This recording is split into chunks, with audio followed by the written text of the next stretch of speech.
Hello and welcome to Lakewood Next Daily Devotions. So this week we're talking about the Sabbath, and we're going to be in Matthew chapter 12. We're going to start in verse 1. It says, "At that time, Jesus went through the grain fields on the Sabbath. His disciples were hungry, and they began to pluck the heads of grain to eat. But when the Pharisees saw it, they said to him, 'Look, your Pharisees are doing what is not lawful to do on the Sabbath.'" Now, remember, God only gave 4 stipulations for the Sabbath.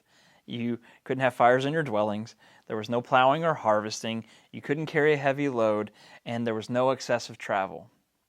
So for the Pharisees, they had expanded the Sabbath law that had been created, and so for them, picking up heads of grain of wheat and eating them was to be considered harvesting.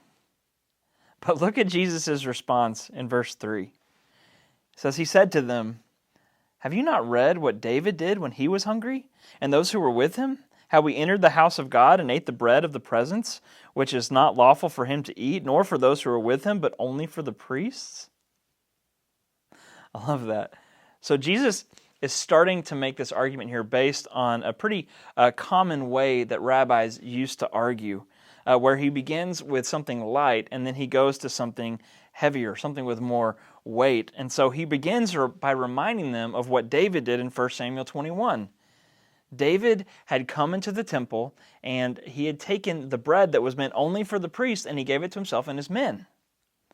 Now, David seems to have broken the law here, yet because of the circumstances and because of the position of David as the Lord's anointed, he was considered justified in what he did. So now Jesus has given this argument. Now he gives the weightier argument that targets not the stories of long ago, but the practices of the day. So in verse 5 he says this, "Or have you not read?" It's really funny that he said, "Had you not read?" because he's talking to Pharisees who were known for being studiers of the law. "Have you not read in the law how on the Sabbath the priests in the temple profane the Sabbath and are guiltless?" The priests of the temple at this time would continue the daily practices, the daily sacrifices.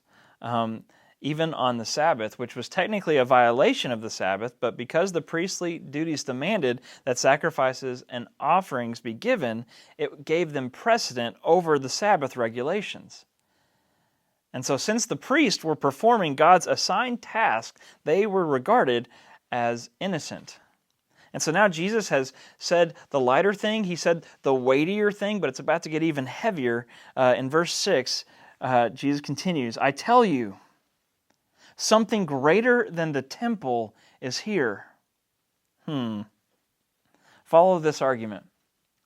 First, Jesus uses David with the understanding that if David was justified in his actions because of circumstances and position, then more so the disciples are justified because they are with Jesus and a part of his ministry.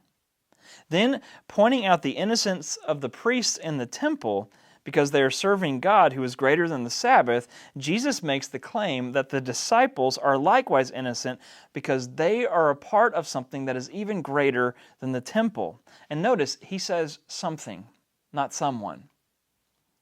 This is not just about the person of Jesus. This is the whole work of God that supersedes and fulfills the temple sacrifices. So then Jesus turns the whole scenario to the heart of the Pharisees by quoting the prophet Hosea in verses 7 and 8.